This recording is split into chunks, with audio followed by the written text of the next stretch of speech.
Assalamualaikum warahmatullahi wabarakatuh. Kami dari kelompok 8 ingin mempresentasikan hasil analisis kami, yaitu analisis retorika persuasif kampanye pemilu. Sebelum itu, perkenalkan, nama saya Nimatul Irma dengan NPM akhir 121. Nama saya Bilkis Oktavia Ramadhani dengan NPM 127. Saya Nali Syafta Ramadhani dengan NPM akhir 122. Saya Ignacia Dewi Faiza dengan NPM 235. Saya Bilkis Amadivia dengan NPM 230. Outline presentasi kami yang pertama ada latar belakang, yang kedua ada kajian literaturnya, ketiga hasil analisis kami, dan yang terakhir ada kesimpulan.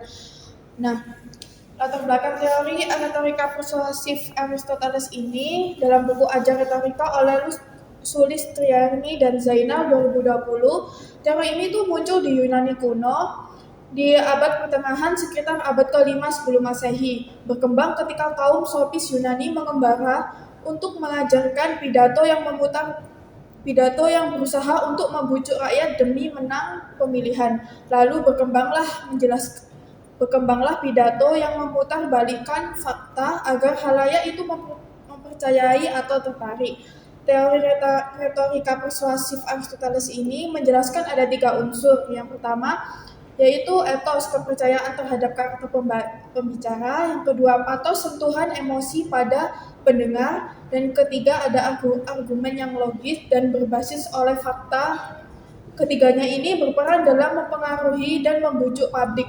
Menurut Marzuki, penerapan etos, patos, dan logos ini dapat meningkatkan ekstabilitas kandidat, terutama pada saat kampanye.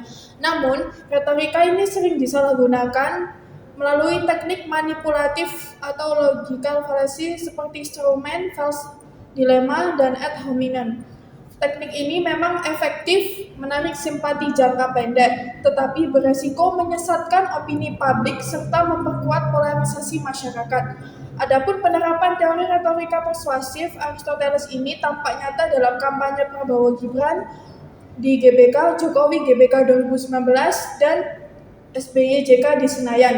Dalam video ini, para pembicara ini membangun etos sebagai pemimpin yang religius dan dekat dengan rakyat, menggunakan patos lewat cerita perjuangan dan ajakan persatuan, serta menghadirkan logos melalui janji program. Hal ini membuktikan relevansi teori Aristoteles dalam retorika politik di Indonesia, sekaligus juga perlu sikap kritis agar tidak terbawa oleh arus retorika yang manipulatif. Oleh karena itu, perlu analisis yang lebih lanjut mengenai penerapan teori retorika persuasif di dalam video kampanye Prabowo Gibran di GBK, Jokowi GBK 2019, dan SBY JK di Senayan, agar mengetahui strategi etos, patos, logos yang digunakan oleh masing-masing pasangan calon. Selanjutnya ada kajian literatur retorika menurut Aristoteles. Retorika menurut Aristoteles merupakan kemampuan individu dalam meyakinkan audiens melalui penggunaan bahasa yang efektif dan persuasif. Dalam konteks kampanye politik, retorika digunakan untuk menyampaikan visi, program kerja, dan membangun citra diri yang tidak hanya dapat diandalkan kemampuan berbicara, tetapi juga bagaimana pesan disusun sehingga dapat memengaruhi dan sikap audiens. Namun dalam kenyataannya, kandidat politik menggunakan teknik retorika manipulatif atau logical fallacy, yaitu kesalahan penafsiran hal yang tidak logis menjadi tampak logis. Beberapa bentuk logical fallacy yaitu yang pertama ada straw man argument, yaitu menyederhanakan argumen lawan agar tidak mudah diserang. Kemudian false dilemma, yaitu menyajikan suatu permasalahan seolah-olah hanya memiliki 2 pilihan, padahal terdapat alternatif lain yang lebih rasional. Dan yang ketiga ada ad hominem, yaitu menyerang pribadi lawan debat daripada membahas argumen yang disampaikan. Dan yang terakhir ada appeal to emotion, yaitu mempengaruhi audiens melalui emosi tanpa bukti atau solusi yang jelas. Kemudian segitiga retorika menurut Aristoteles, yang pertama ada etos, yaitu berkaitan dengan kredibilitas pembicara. Kepercayaan audiens dipengaruhi oleh karakter, integritas, pengalaman, dan rekam jejak yang dimiliki oleh kandidat. Semakin baik reputasi dan kompetensinya, semakin mudah ia mendapatkan kepercayaan dari masyarakat. Yang kedua ada pathos, berkaitan dengan kemampuan pembicara dalam menyentuh emosi audiens. Dalam konteks publik, kedekatan emosional dapat dibangun melalui pesan atau cerita yang relevan dengan pengalaman dan kondisi masyarakat. Namun tetap harus digunakan secara seimbang agar tidak hanya memainkan emosi tanpa solusi nyata.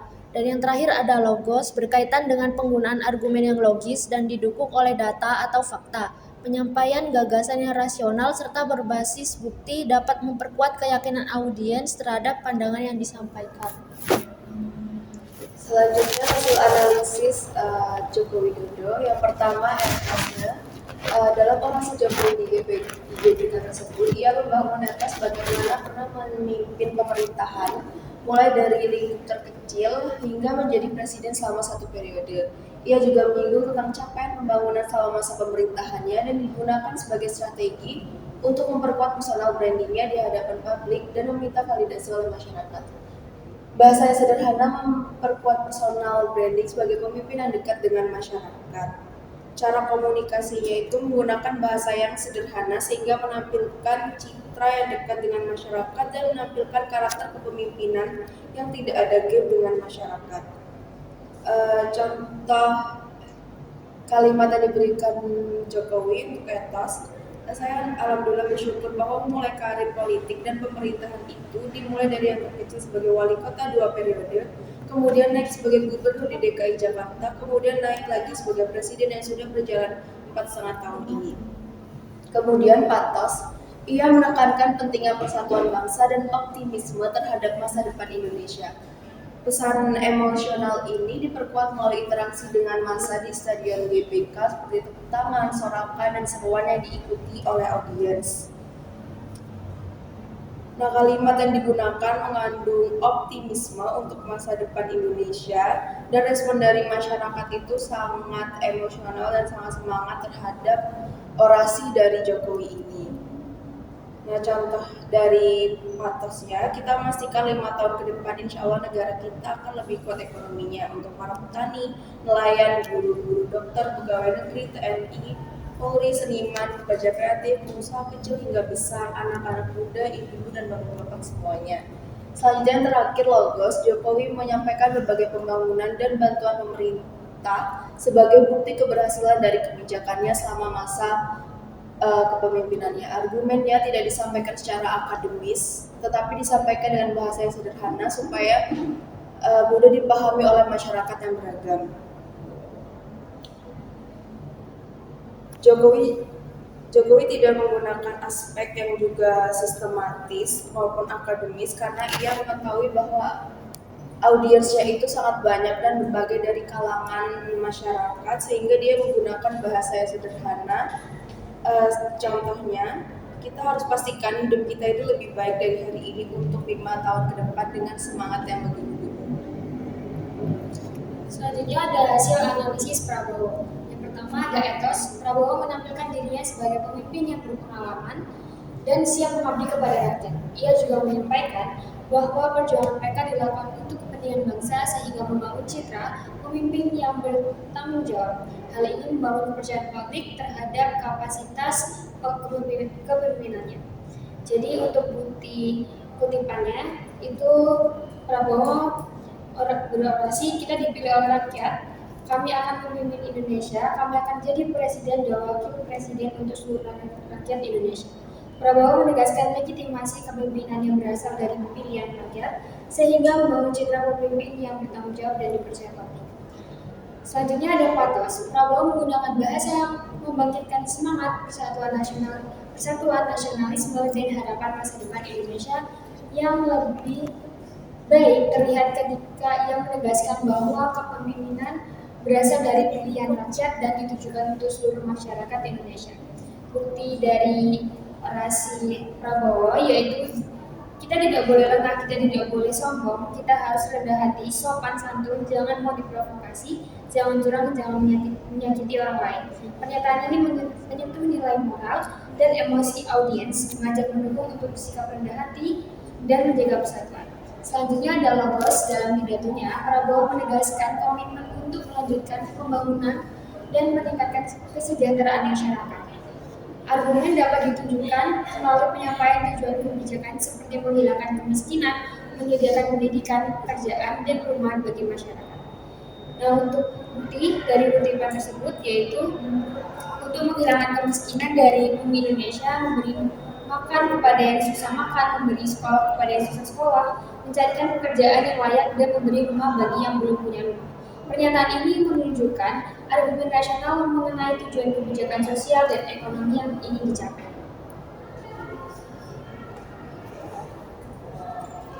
Hasil analisis dari Susilo Bambang Yudhoyono. Yang pertama ada etos.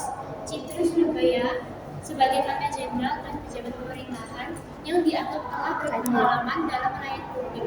Selain itu, pembawaan diri yang tenang, percaya diri, arah pembicaraan terukur dapat membangun kesan pemimpin yang kompeten. Contoh dari etos Bapak Susilo Bambang Yudhoyono, kuncinya adalah para pemimpin yang baik dan pemerintahan yang baik. Pemimpin yang berkepribadian kuat, memiliki visi dan inisiatif, dekat dan mendengar suara rakyatnya. Pernyataan ini menekankan kualitas pemimpin yang ideal sehingga membangun citra kepemimpinan yang kompeten dan berintegrasi.